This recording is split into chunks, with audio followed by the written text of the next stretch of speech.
Olá pessoal, boa noite a vocês, tudo bem? Nós estamos hoje para dar sequência à nossa aula de eletricidade aplicada.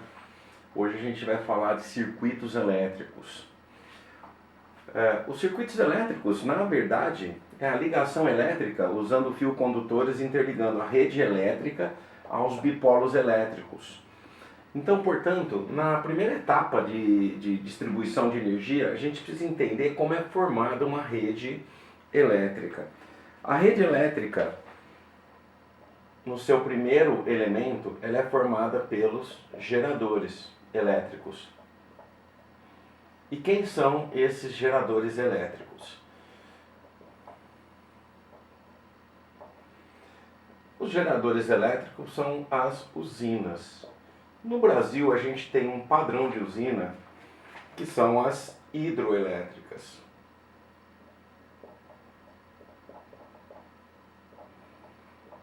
Mas a gente também tem usina nuclear, as usinas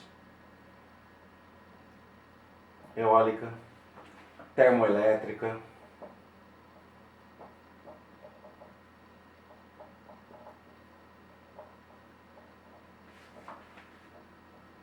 solar e assim várias energias não elétricas transformadas em energia elétrica. Como se dá essa distribuição de energia? Através dessa rede elétrica formada por geradores, distribuição e os receptores. Como seria então a nossa distribuição de energia elétrica a partir dessa usina? Então, a partir dessas usinas, a gente tem as linhas de transmissão. E essas linhas de transmissão, elas trabalham em alta tensão para uma maior distância dessa distribuição. E essa alta tensão, ela está em torno de 1 a 1,2 megavolts. Milhões de volts, ou seja, 10 a sexta volts. A partir dessas linhas de transmissão em alta tensão, a gente tem as linhas de distribuição. As linhas de distribuição geralmente são linhas chamadas de ramos. Para onde vão esses ramos? Esses ramos, eles vão para algumas cidades ou para alguns estados. Então, nessas linhas de distribuição, nessas cidades, eles vão encontrar o quê? A subestação. Subestação.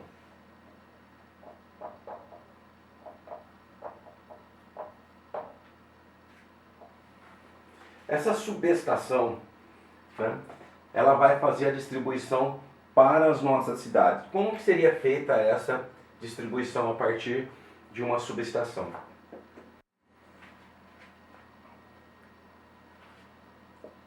As linhas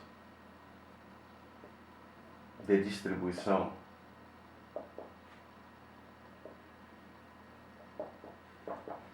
elas podem ser aéreas, que é o mais comum no nosso país.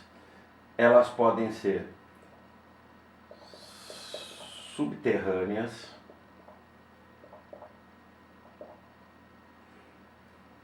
e elas podem ser marítimas. As linhas aéreas mais comuns no nosso país estão através de torres e postes. As subterrâneas, não comumente usadas, mas estão começando a usar para evitar alguns gatos de energia e também para fazer o isolamento dos cabos de alta tensão. E as linhas marítimas, lógico, para você conseguir atingir plataformas de petróleo, para você conseguir atingir ilhas né, que não tem a geração própria, né? Então, essas linhas aqui no Brasil marítimas não são comumente usadas. As mais usadas são as linhas aéreas. Então, pessoal, quando uma linha de distribuição ela chega numa subestação,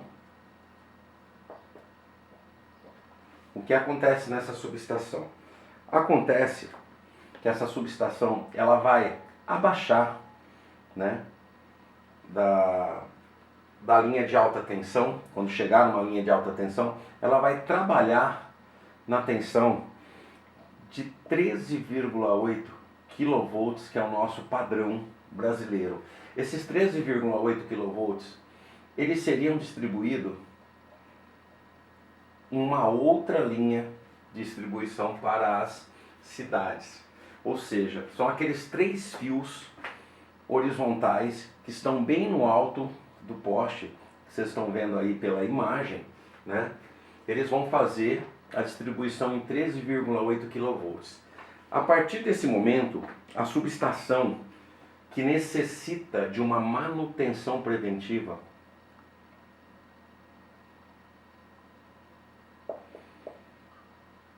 por que essa manutenção preventiva? É simples a manutenção preventiva. Por quê? Porque é o seguinte, se a subestação parar, para a cidade inteira, né? Então, dentro dessas cidades, essa subestação, ela vai controlar, né? A subestação, ela controla nível de tensão elétrica, que é muito importante a gente manter estabilizada a tensão elétrica.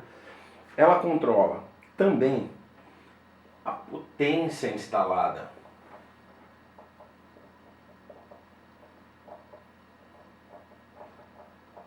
Quantidade de bipolos instalados. Sai tudo da subestação. Também o tipo de instalação. Quando eu falo tipo de instalação, esse tipo de instalação ele está principalmente, né, na demanda de energia por uma indústria, comércio,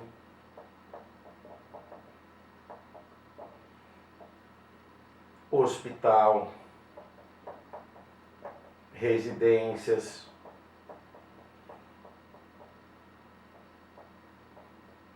enfim, todo elemento que estiver ligado na rede elétrica, né, quem tem que controlar é a subestação. Então o que a gente já viu? Que desde uma usina geradora de eletricidade, a gente tem a linha de alta tensão, que é a linha de transmissão, tá? E dessa linha de transmissão a gente pode ramificar em linhas de distribuição. Então dessa linha de alta tensão, ela pode passar, por exemplo, por 6, 7, 8 cidades, né, e interligar na rede nacional. Então a gente tem os ramos, uma linha passando pela cidade A. Então uma linha passando pela cidade A, pessoal, um rascunho aqui, ó. Uma linha passando pela cidade A, que é a linha de transmissão, lá naquelas potências entre 1 e 1,2 megavolts, a gente pode ramificar dessa linha, uma linha de distribuição, já que essa aqui é de transmissão, para a cidade A. A gente pode ramificar para a cidade B, a gente pode ramificar para a cidade C, e assim aqui para frente por demais cidades. Então a gente tem a linha de transmissão e as linhas de distribuição. E cada linha de distribuição dessa, ela vai chegar numa subestação de cada cidade, né? E essa subestação, ela vai fazer o controle de toda essa carga ligada na cidade por esses 3 fatores, pessoal. Então, a partir desse momento, nós temos já a distribuição através da subestação, a saída da subestação, quer dizer, a partir dessa subestação, a gente vai fazer a distribuição para a cidade, ok? A distribuição interna numa cidade, que seria a saída da subestação, é feita por uma rede que é distribuída por postes. Logo aí na imagem vocês estão vendo nos postes os 3 fios superiores, tá? Onde esses postes eles transportam a saída em 13,8 kV, padrão do nosso país. Por exemplo, já em Portugal eles usam 15 kV. tá? Então esses fios, eles vão passar por vários postes, distribuindo essa rede completa na cidade inteira. E na saída, na descida desses fios, né, de alta tensão, vocês vão encontrar fusíveis em forma de uma banana, na imagem vocês estão vendo, e que logo esses fusíveis vão transferir um fio até o transformador. O transformador, ele vai abaixar para 127 volts e 220 volts, que eu já estarei explicando isso para vocês, tá? Ou seja, isso já é o consumo industrial residencial, tá? Então esse transformador tem a função de transformar a tensão de alta para baixa tensão. Então, portanto, no poste, onde a gente tem o transformador, vão sair 4 fios. Esses 4 fios, ele é composto por, saindo do transformador, o primeiro fio,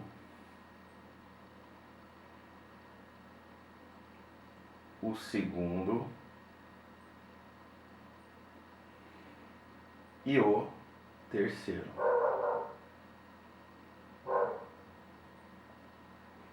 O latidinho do cachorrinho aí do vizinho. Então o que a gente tem?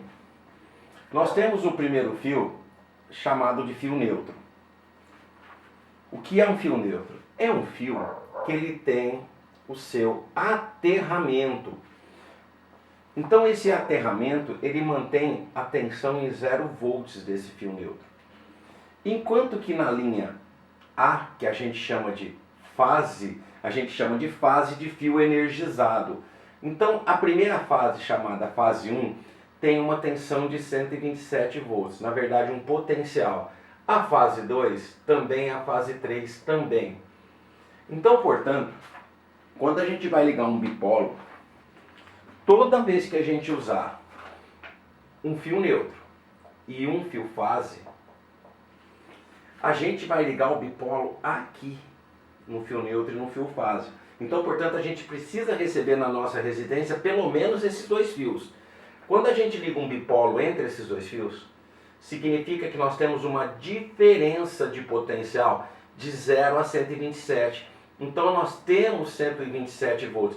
Por isso que esse fio neutro aqui, ele deve sofrer um aterramento para neutralizar e estabilizar a tensão em 0 volts.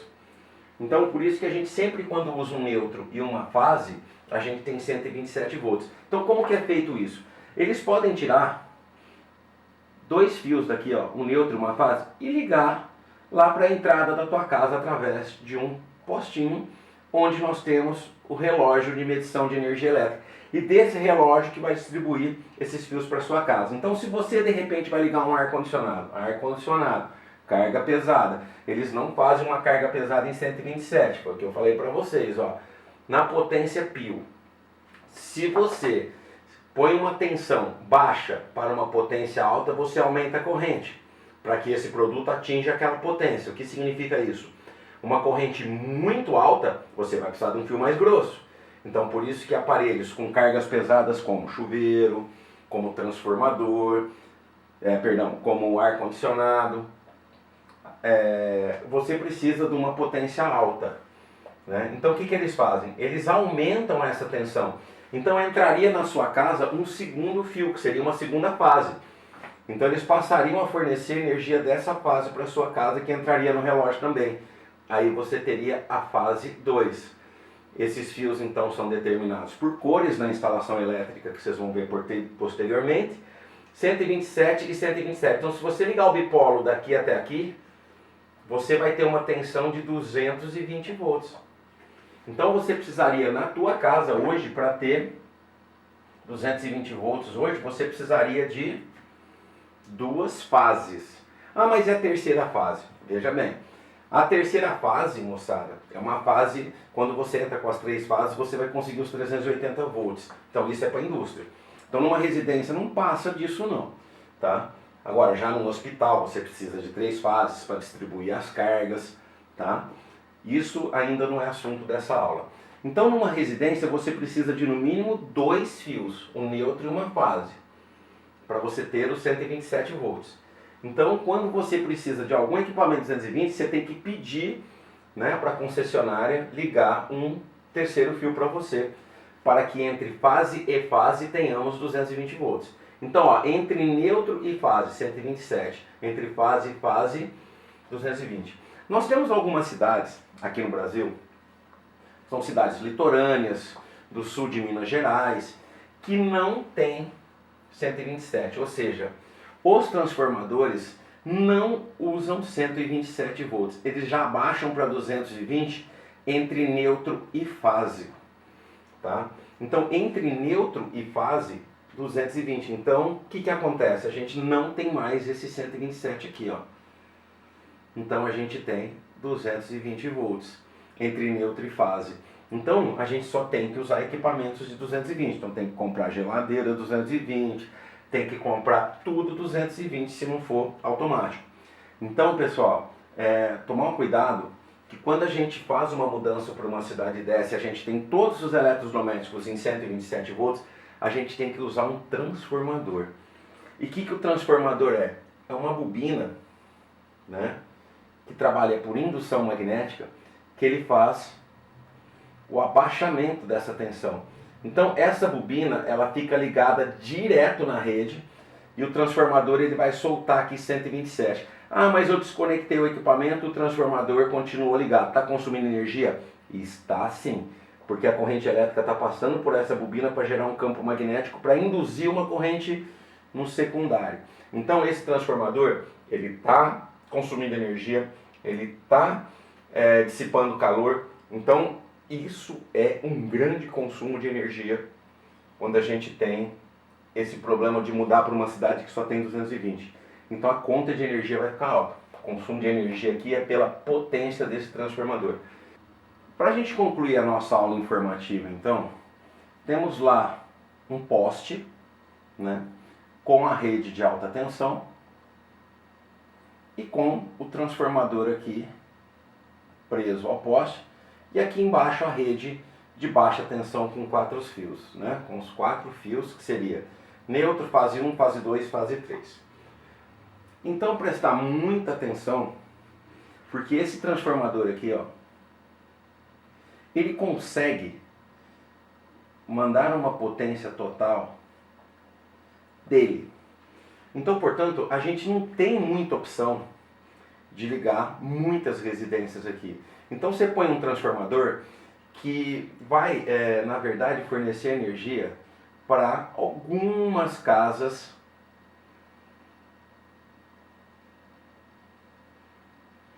do quarteirão. Então eu posso dizer que um transformador, de repente, ele fornece energia para umas 20 casas. Ah, mas e as outras lá? Nas outras, vocês podem perceber que essa linha continua. Que tem um poste lá na frente com outro transformador, né, que vai determinar uma rede para algumas outras casas aqui da frente, pessoal. Então, o que acontece? Esse linhão, que é a distribuição interna na cidade, continua, né? Então, esse transformador ele vai abastecer mais umas 20 casas. Então, por isso, de repente, você tem um problema nesse transformador, né? O que vai acontecer? Ou estoura um fusível aqui, ó, de proteção por uma sobrecarga nesse transformador. O que vai acontecer? Apenas essas casas aqui vão ficar sem energia, enquanto que esse transformador está abastecendo as outras casas na frente que estão ligadas nele. Então por isso que a gente tem aí vários transformadores distribuídos conforme a necessidade de cada cidade, tá bom? Então esse transformador ele tem uma potência total e ele consegue fornecer uma potência para algumas residências. Então nunca na total, porque se for na total aqui, ó, fusível está aí para isso. Então ele chega aí nos seus 80, 87% de trabalho, tá? Inclusive, esse transformador, ele alimentaria algumas lâmpadas aqui, ó, tá? Por essa rede de baixa, ele alimentaria algumas lâmpadas, tá? Então, vários postes são alimentados por essa própria rede da concessionária. Tudo bem, pessoal? Então, o que eu queria que vocês fizessem a partir desse momento? A partir desse momento, eu gostaria que vocês respondessem as questões que eu vou passar para vocês, né, pelo EVA, e mandassem através do e-mail alverso 8899@gmail.com. Vocês podem mandar isso através de uma foto. O que eu peço para vocês, a gentileza? De usar alguns aplicativos que vai nos facilitar vocês tirarem foto, escanear bonitinho, e ele vai até clarear. Um deles, que é gratuito, é o CanScan. Você pode puxar no seu app aí, ó, no seu Play Store ou em alguma loja, baixar o CanScan para você enviar para mim por esse e-mail a resolução das questões que eu vou mandar daqui um pouquinho para vocês. Alguma dúvida, estarei aqui no WhatsApp com vocês, tá? Vocês podem me chamar no privado, tirar as dúvidas, ou pelo EVA, estarei no chat do EVA. Como é que entra no chat do EVA? Entra na matéria, né? Eletricidade aplicada, vai lá, ponto de encontro, do lado direito da tela, ponto de encontro, aí vai aparecer 3 itens, iniciar chat, estaria lá com vocês hoje no horário da aula, tá? Das 9 a umas 10h15 da noite eu estarei lá com vocês. Um abraço, pessoal.